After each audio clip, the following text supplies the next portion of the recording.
Welcome to the Deep Dive. Today we're looking into a case that really gripped Australia in 2024, the disappearance of Samantha Murphy in Ballarat, Victoria. It's a sensitive topic, of course, a tragedy. Absolutely. And our goal here isn't speculation. We want to guide you, our listener, through the official record, using the facts from the sources we have. We'll focus purely on the timeline, the forensic clues, the evidence that emerged. Yeah, and it's a case defined by a real paradox, isn't it? You have this awful, but initially seemingly straightforward situation. A 51-year-old woman, a mother, goes for her usual morning run on February 4th, 2024. A very routine activity. Exactly, and she just vanishes into the bushland near her home. That part, unfortunately, feels familiar in missing persons cases. But what happens next is where this case really diverges. Despite this huge, weeks-long physical search, covering acres and acres of pretty dense Australian bush, they find nothing, no body, very little physical evidence initially. And yet, remarkably quickly, the police shift gears. They declare the case suspicious, make an arrest, and actually charge a 22-year-old, Patrick Orrin Stevenson, with murder. All without having found Samantha. That's the core paradox. You've got this massive boots-on-the-ground physical search coming up empty, completely contrasted by the power of tiny digital signals, phone pings, GPS data from her running watch. That's what cracked it open. It's fascinating, forensically speaking. How reliable did that digital data have to be for police to move towards a murder charge without the victim's body, which is usually, the cornerstone? It suggests the technical data points were strong enough to establish probable cause, even with that huge piece of physical evidence missing. It almost feels like the investigation worked backwards in a way. The digital evidence pointed to the suspect, and then that helped redefine the search. Okay, let's really unpack this then. How did the data from a running watch essentially become more decisive than the physical search effort? And what made this case, as one forensic psychologist put it, very unusual? We need to follow those digital breadcrumbs. Right. So we'll move chronologically. We'll start with the last known sighting, walk through the initial search, then the technical investigation, and finally the legal developments that followed. Let's set the scene first. To really grasp the shockwaves this sent through the community, you need to understand Samantha Murphy's life and the setting. Absolutely. Samantha Murphy was 51, deeply rooted in the Ballarat community. Sources describe her as Caucasian, about 173 centimeters tall, that's 5'8", slim build, shoulder-length blonde hair. And importantly, living a very stable, very structured life. She wasn't transient or someone likely to just disappear. Exactly. And Ballarat itself, it's a significant regional city, but it's right up against these large areas of bushland, like Woo-Kurrung Regional Park. So you have this interface between urban life and, well, the wilderness. Which is precisely where the story unfolds. Her stability really stands out. Mother of 3. Ran a small business with her husband, Michael, very close to their home. This wasn't someone likely to, run off or cut ties suddenly. Her life was centered right there. Family, home, work. That background immediately makes explanations like deciding to leave voluntarily seem very unlikely to investigators. It does. And there's a really poignant detail mentioned in the sources, highlighting the ongoing agony for the family. They marked her 52nd birthday in April 2024. That was just 2 months after she went missing. God, that really brings home the human cost, doesn't it?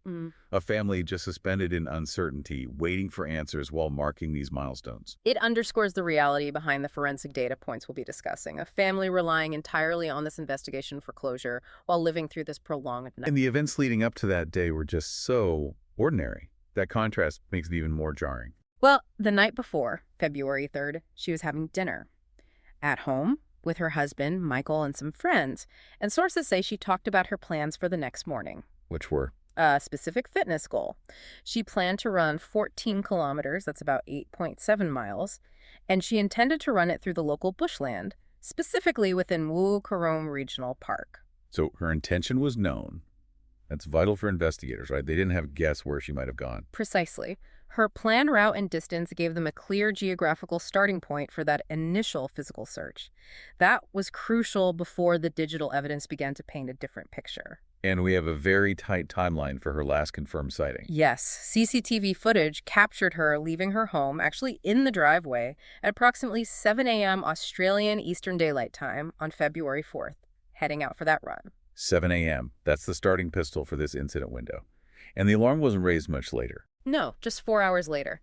She was expected at a family event around 11 a.m. When she didn't show up for that prearranged gathering, That's when the family knew something was wrong. They contacted the police immediately and reported her missing. So police are working with a tight 4-hour window, 7 a.m. to 11 a.m.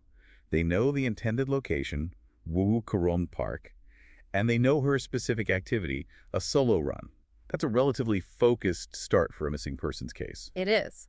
And that defined time frame, combined with the known route, meant that when the initial searches in that expected area turned up absolutely nothing, investigators could quickly pivot away from assuming it was just an accident or her getting lost. The possibility of outside intervention had to be considered much sooner. Okay, so the alert is raised, the family is worried, police are notified. What happens next is this huge, visible response. Right, the initial response was immense. This wasn't just a couple of officers walking a trail. It transitioned rapidly from a missing person report to a full-blown search and rescue operation, and then fairly quickly into... Tell us about the scale. Who was involved? It was a major multi-agency effort led by Victoria Police. And they brought in their specialists, the search and rescue squad, obviously, but also the dog squad for scent tracking, the mounted branch police on horseback, good for covering rugged terrain, and the air wing for aerial searches. That's a serious mobilization of resources. Absolutely. And they weren't alone. They had crucial support from community-based agencies, too. The Victoria State Emergency Service, the SES, they were vital for coordinating the ground teams. Parks Victoria provided that essential local knowledge of the park's trails and terrain. And even the Country Fire Authority, the CFA, was involved. And all this manpower, all these resources, initially focused where? Right where she intended to be. Wu Karong Regional Park and the adjacent bushland areas. That was the logical starting point based on her plan. But Wu Karong isn't just a small park, is it? It's significant bushland. It is. It's dense. It can be rugged. Conducting a thorough grid search there is a massive challenge, even with all those resources. Visibility can be poor, terrain uneven. It's easy to miss things. And despite this huge effort, the initial days yielded nothing. Essentially, yes. And after several days of this intensive searching, the police made two really critical announcements that changed everything. First, they formally ruled out the possibility that she had suffered a medical episode, like a heart attack or a bad fall, and had simply collapsed somewhere within that main search area. The thinking being, if that had happened, the sheer number of searchers would likely have found her, or at least some signed clothing, her watch, something. Precisely. The lack of any discovery pointed away from that. And the second finding was just as important. They also ruled out the idea that she had voluntarily left the area, that she'd walked out or arranged to be picked up and just disappeared on her own terms. Based on her background, her family ties, her known plans, that just didn't fit. Correct. So you rule out medical emergency, you rule out voluntary departure. What's left? Foul play. External intervention. Exactly. That became the primary working hypothesis. The investigation fundamentally shifted from search and rescue to a potential criminal matter. So how long did this intense physical search phase last before that shift? About 5 days. After 5 days of that massive effort yielding no results in the primary zone, the large-scale bushland search was formally scaled back. That's when the investigation was officially handed over to the Specialist Missing Persons Squad. A procedural step, but one that signals this is now seen as a complex, likely criminal case requiring long-term investigation. Definitely. The focus shifted from finding a potentially lost or injured person to finding out what happened to her. And with the physical search scaling back, the focus must have intensified dramatically on the technology she was carrying. Immensely. Her mobile phone and her Apple Watch became the absolute center of the investigation at that point. Okay, let's take the phone first. What did it tell them? Her mobile phone registered a connection. It pinged a cellular tower located in Banyunyang. Now, Banyunyang is roughly 14 kilometers, or about 8.7 miles south of her home. Which is interesting because 14 kilometers was her intended running distance. Does that suggest she reached her goal or was near it? It suggests she, or at least her phone, was in that general vicinity, yes. It roughly aligns with the distance she planned. However, there's a crucial technical point here about interpreting a single tower ping. Okay, explain that. What are the limitations? Well, a phone connects to the tower, providing the strongest signal. If investigators only know it connected to one specific tower, they only know the phone was somewhere within that tower's coverage area. In a regional place like Banyunyang, that coverage area or cell sector could be quite large, potentially several square kilometers. Ah, so it doesn't pinpoint her to a specific street or trail marker. It just puts her phone somewhere in the Banyunyang region, around the time of that last signal. Exactly. It confirms the general neighborhood, the broad geographical area, but it lacks precision. You typically need signals connecting to multiple towers simultaneously to triangulate a much more accurate location.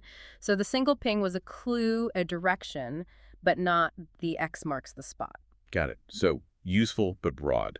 What about the Apple Watch? Did that provide more detail? The Apple Watch was significant in a different way. Sources confirm she was wearing it, but the key finding was what didn't happen. The SOS function on the watch was not activated. And that function can be triggered how? Manually by the wearer or sometimes automatically? Both. You can trigger it manually in an emergency.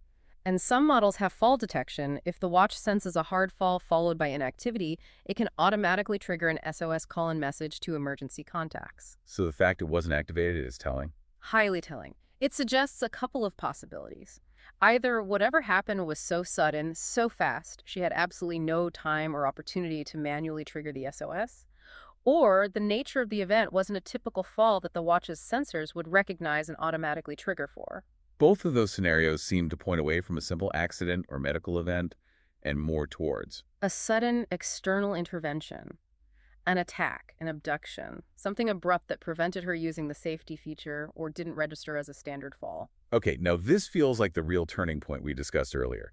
The GPS data from the watch itself. Yes. This is where the digital trail becomes incredibly specific. Analysis of the GPS data, likely from her running app, synced with the watch, showed her progress. She had run approximately 7 kilometers. 7 kilometers, that's exactly half her intended 14K distance. Precisely halfway. And the data showed she ran those 7 kilometers through Wuwukurong Regional Park, reaching a specific location known as Mount Clear. Mount Clear. So the GPS tracks her movement consistently up to that point. Yes, a clear path showing her run. But it was at that 7-kilometer mark at Mount Clear that investigators found something they described as an anomaly or a disturbance in the GPS data stream. Anomaly. Disturbance. Those words are loaded. What does that actually mean in terms of the data? What would that look like on a map or a data log for you, the listener? Okay, think about a normal GPS track for a runner. You'd see a continuous line of data points, moving at a runner's pace, maybe 8, 10, 12 kilometers per hour, slowing down on hills, maybe pausing briefly. Consistent. Makes sense. An anomaly or disturbance breaks that pattern abruptly and unnaturally. It could be several things. It might show the device's speed suddenly jumping from running pace to, say, 40 or 60 kilometers per hour, moving along a road rather than a trail.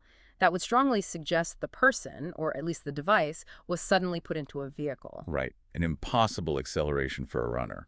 Or it could be a sudden, sharp stop in the data mid-stride, inconsistent with just taking a break, followed perhaps by erratic, sharp movements, or maybe the signal abruptly cutting out entirely in a way that doesn't suggest battery drain, but maybe interference or the device being stopped or destroyed. So the GPS didn't just fade out. The pattern of the data points right at that 7-kilometer mark at Mount Clear indicated something unnatural happened, a disruption to her run. Exactly. It wasn't just the end of the data, it was the way the data ended or changed.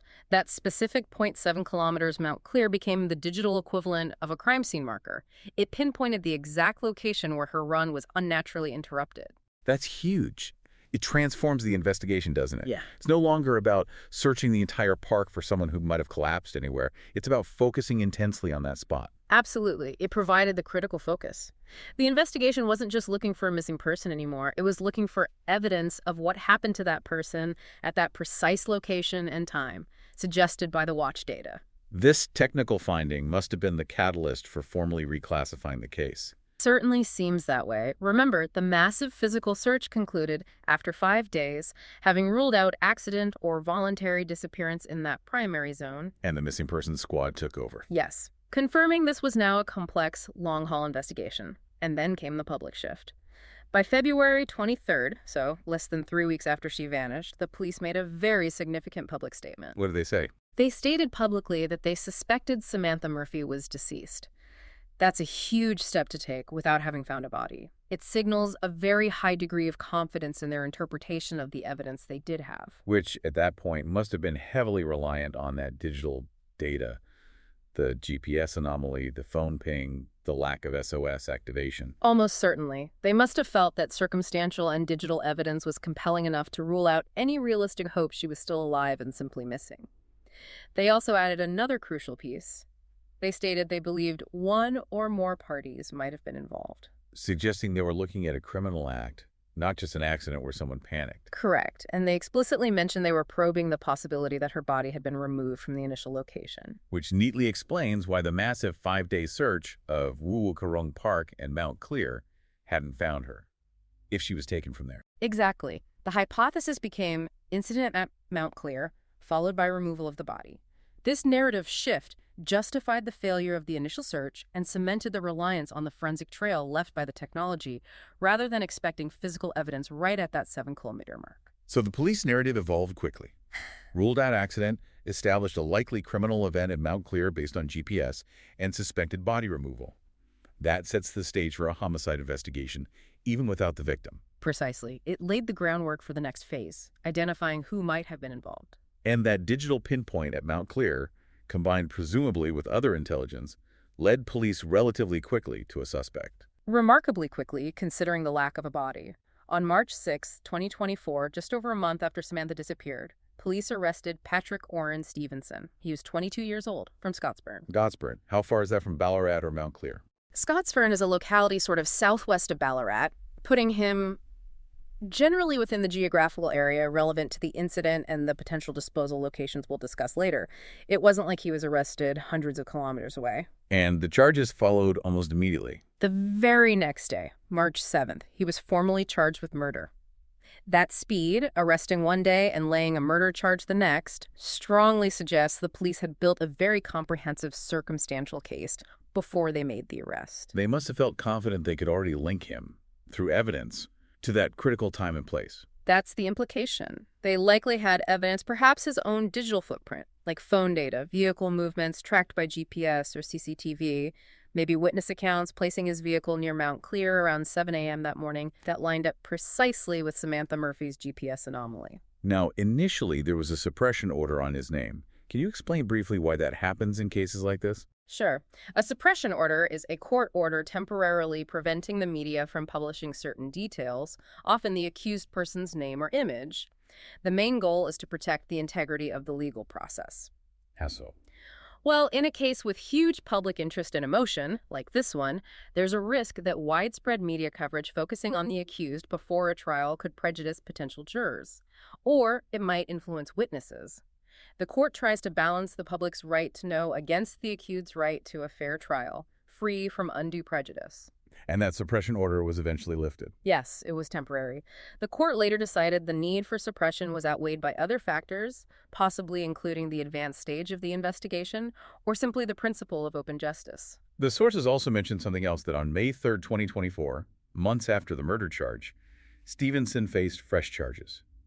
What does that usually indicate? Adding charges later on often suggests the ongoing investigation has uncovered evidence of additional separate criminal acts, usually related to the period after the alleged primary crime, in this case, the murder. So things related to the cover-up. Exactly.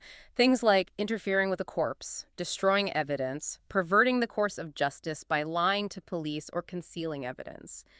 These secondary charges can sometimes be used strategically by prosecutors, perhaps to strengthen the overall case, provide a fuller picture of the accused's actions for the jury, or maybe even encourage cooperation.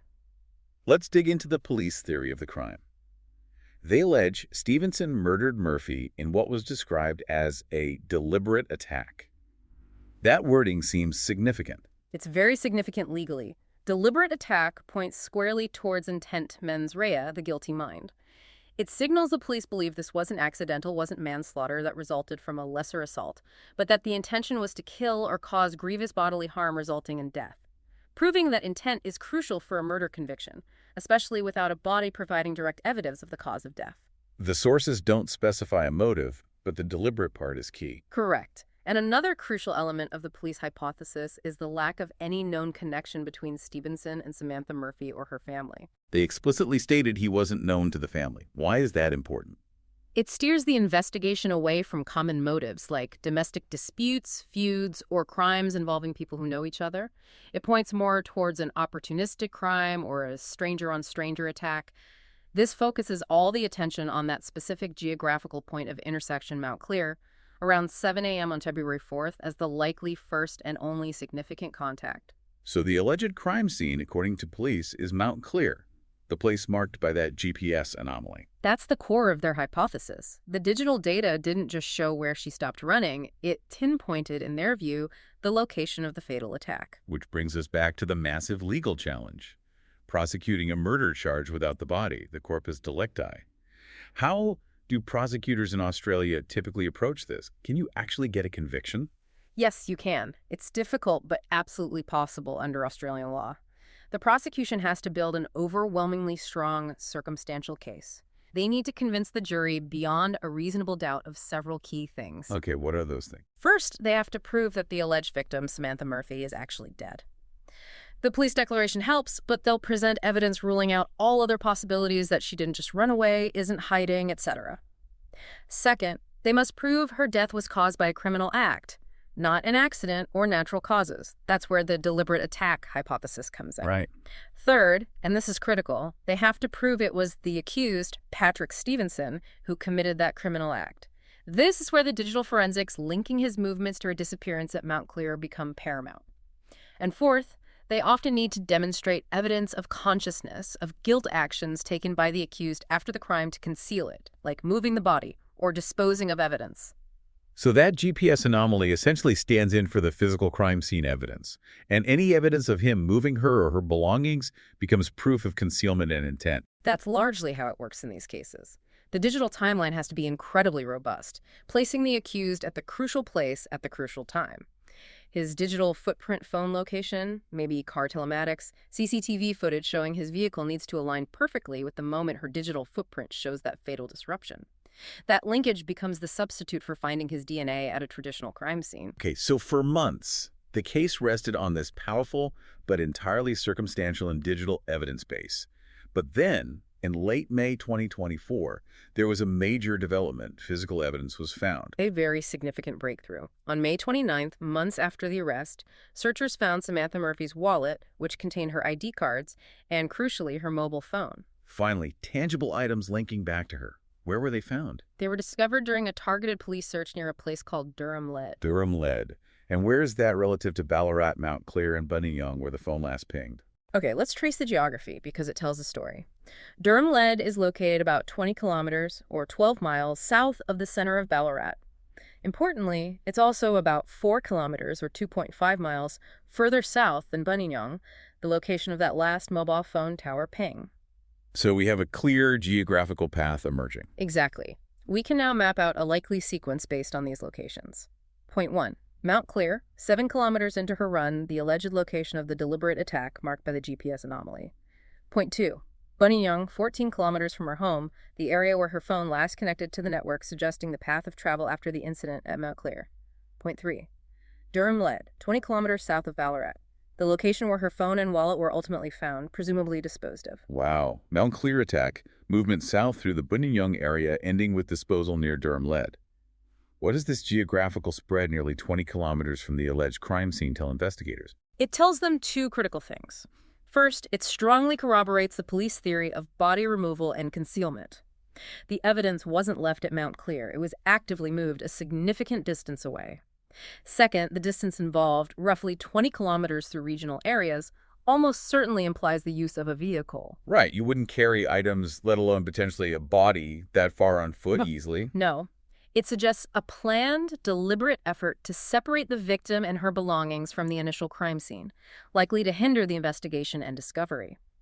This effort itself supports the deliberate attack hypothesis and likely relates to those fresh charges we discussed, concealment of evidence or interfering with a corpse. So the Buninyong ping wasn't the final resting place of the phone, just a point it passed through while still active, on its way further south to Durham Lead. That seems the most logical interpretation of the sequence, yes. The phone was likely still on and connected to the network as it was being transported south, pinging the Buninyong Tower as it passed through that area before eventually being deactivated or losing batteries somewhere near Durham Lead where it was found. The logistics involved in that alleged movement and disposal are quite considerable. They are. It points to an immediate post-incident decision by the alleged perpetrator to engage in significant concealment activity, which, as you say, successfully delayed the discovery of these items for months. But finding them eventually at that location powerfully reinforces the geographical narrative constructed from the digital evidence. And the sources mention her husband, Michael, instantly recognized the phone. Yes, he confirmed it belonged to Samantha. A heartbreaking moment, no doubt, but forensically crucial. But despite finding the wallet and phone, the fundamental agonizing reality remains. Samantha Murphy's body has still not been found. That remains the central, unresolved aspect of the case. While the police clearly have enough evidence for the murder charge and these subsequent discoveries strengthen their circumstantial case, recovering her remains is paramount for the family's closure and would, of course, significantly simplify the prosecution's task in proving death and potentially cause of death. This entire investigation unfolded under an incredibly intense public spotlight. The community response was massive, but as often happens, that became complicated. Very complicated. It was definitely a On double. the positive side, the community effort was huge, wasn't it? Especially after the official police search scaled back. Absolutely immense. Local people in Ballarat, but also volunteers traveling from right across Victoria, refused to give up hope or stop looking. They continued organizing their own searches. And this wasn't just random wandering. There was coordination involved. Yes. In a very modern way, a local community member actually set up a large group on Facebook. The idea was to coordinate these volunteer search efforts, share legitimate information from police, maybe organize people into search grids for specific areas. That sounds incredibly helpful, providing potentially thousands of extra pairs of eyes and boots on the ground. And it was initially. It represented a huge amount of volunteer hours driven by genuine compassion and a desire to help. It definitely allowed police to dedicate more resources to the increasingly technical side of the investigation once it became clear this wasn't just a search and rescue mission. It really shows that strong community spirit you often see in regional Australia during a crisis. But the very tool they use for coordination, social media, quickly became a major problem. It really did. What happened with that Facebook group and other online spaces? As the group's membership exploded, thousands and thousands of people joining, it became almost impossible to manage.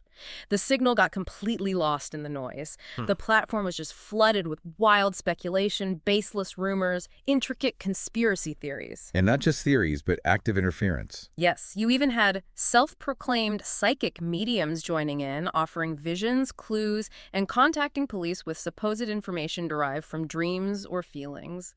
Similar activity apparently spilled onto other platforms like Reddit as well. Now, you might think police can just ignore that noise, but it actively harms an investigation, doesn't it? How? In several ways. First, investigators have a duty to assess information, so they end up having to waste precious time and resources chasing down or debunking completely false leads generated by online speculation. Every unfounded rumor about a sighting or a potential location has to be logged and checked just in case. Diverting them from credible leads. Exactly. Second, this flood of misinformation can actually contaminate the memories of genuine potential witnesses. Someone might read a compelling online theory and subconsciously incorporate elements of it into what they think they saw or heard. It muddies the waters for reliable testimony. So the police were essentially fighting on two fronts, trying to find physical evidence hidden by the perpetrator and trying to navigate this blizzard of digital misinformation created by the public. That's a very good way to put it. The online spaces became incredibly toxic. The volume of baseless accusations, armchair detective work, and frankly, online trolling became so counterproductive that the person who initially set up that main Facebook group, someone who was actually liaising with detectives, eventually argued for the group to be shut down. Because the harm was outweighing the help. Precisely. They recognized that what started as a tool for community support had devolved into something actively hindering the official investigation. And this wasn't just a minor annoyance. It reached the very top of Victoria Police. It did. The police commissioner himself, Shane Patton, had to make a public appeal, urging people to stop speculating online and to trust the official investigation process. For a commissioner to intervene like that shows just how seriously they viewed the negative impact this online chaos was having. It really highlights a modern challenge for policing, doesn't it? Yeah. How do you manage the public's intense desire to be involved and informed in the digital age, while protecting the integrity and focus of a sensitive investigation? It's a huge challenge. The same platforms that can mobilize incredible community support can also become vectors for harmful interference and resource drain. It's a constant balancing act. Beyond the investigation process, experts also commented on the inherent nature of the crime itself. Forensic psychologist Tim Watson-Monroe called it very unusual. Yes, his assessment highlighted just how peculiar the circumstances were. He specifically stated, based on his experience, that he'd never encountered a case quite like it, someone disappearing in this specific manner. What makes it so unique in his view? The combination of factors. I think so. It's not just a missing hiker lost deep in the wilderness. It's not a collapse miles from anywhere. It's the combination of a routine run in daylight hours on familiar territory near a regional city, tracked by GPS, and then the sudden, abrupt cessation of that routine activity at a precise point, strongly suggesting immediate external intervention. Followed by the successful, albeit temporary, removal of the body and key evidence. Exactly, the whole sequence, the planned run, the pinpointed 7 kilometers anomaly at Mount Clear, the immediate suspicion of foul play rather than accident, the subsequent evidence of body removal. It makes this case almost a textbook example of how a crime can be investigated primarily through its digital shadow when the physical evidence is initially absent. The first clues weren't footprints or fibers, they were bits and bytes traveling. So, reflecting on this deep dive into Samantha Murphy's disappearance, it really underscores this fundamental shift in modern crime investigation. We see this constant tension, this interplay between the vast, challenging physical world and the precise, often invisible digital world. Absolutely. We trace the key threads. Samantha Murphy vanishes on February 4th, 2024, during a planned run. A massive physical search yields little, but the technical investigation, zeroing in on that critical GPS anomaly at Mount Clear, backed by the phone ping near Buninyong, allows police to rapidly conclude foul play. Which leads to the arrest and murder charge against Patrick Orrin Stevenson in early March 2024, even without having found Samantha. A decision based almost entirely, it seems, on that digital and circumstantial evidence. And then months later, the discovery of her phone and wallet near Durham Lead provides that crucial physical corroboration. It validates the geographical narrative incident at Mount Clear, Transit South, disposal near Durham Lead that police had likely already pieced together using digital forensics, presumably tracking the accused's movements alongside hers. Looking at the bigger picture, what does this case tell us about where investigations are heading? Well, it's a powerful example of the dual nature of modern policing, isn't it? On one hand, you have this critical, almost complete reliance on digital forensics. That trail of data from phones, watches, maybe vehicles, it's often the key to unlocking cases now. It was strong enough here to ground a murder charge without a body. But on the other hand, you have the immense challenge of managing the real-world consequences and the public's reaction, coordinating searches, sifting physical evidence when it is found, and critically, dealing with the flood of online information and speculation that can either help or massively hinder the process. That public engagement piece, especially online, is a huge factor now. it really leaves us with a final thought, perhaps something for you, the listener, to mull over. We see this incredible power of digital location, data watches, phones, tracking our every move almost. Did that technology ultimately make finding Samantha Murphy easier? Or did it, in a way, complicate things? That's the provocative question, isn't it? The GPS data seemingly pinpointed the moment and location of the crime with incredible precision, leading to an arrest. Yet, finding her physical person, and even her belongings, still took months of further searching and investigation after that digital breakthrough. So does that suggest a limitation? That the tech can show us where something happened, but it still struggles to lead us directly to the physical results of that event when someone actively tries to conceal them? Perhaps. It implies that while location technology is a revolutionary investigative tool, it might not be the complete solution, especially when faced with deliberate concealment. There's still a crucial, often difficult gap between the digital breadcrumb trail and recovering the physical reality on the ground. It underscores the enduring challenge of translating those precise data points back into tangible evidence and, most importantly, finding the missing.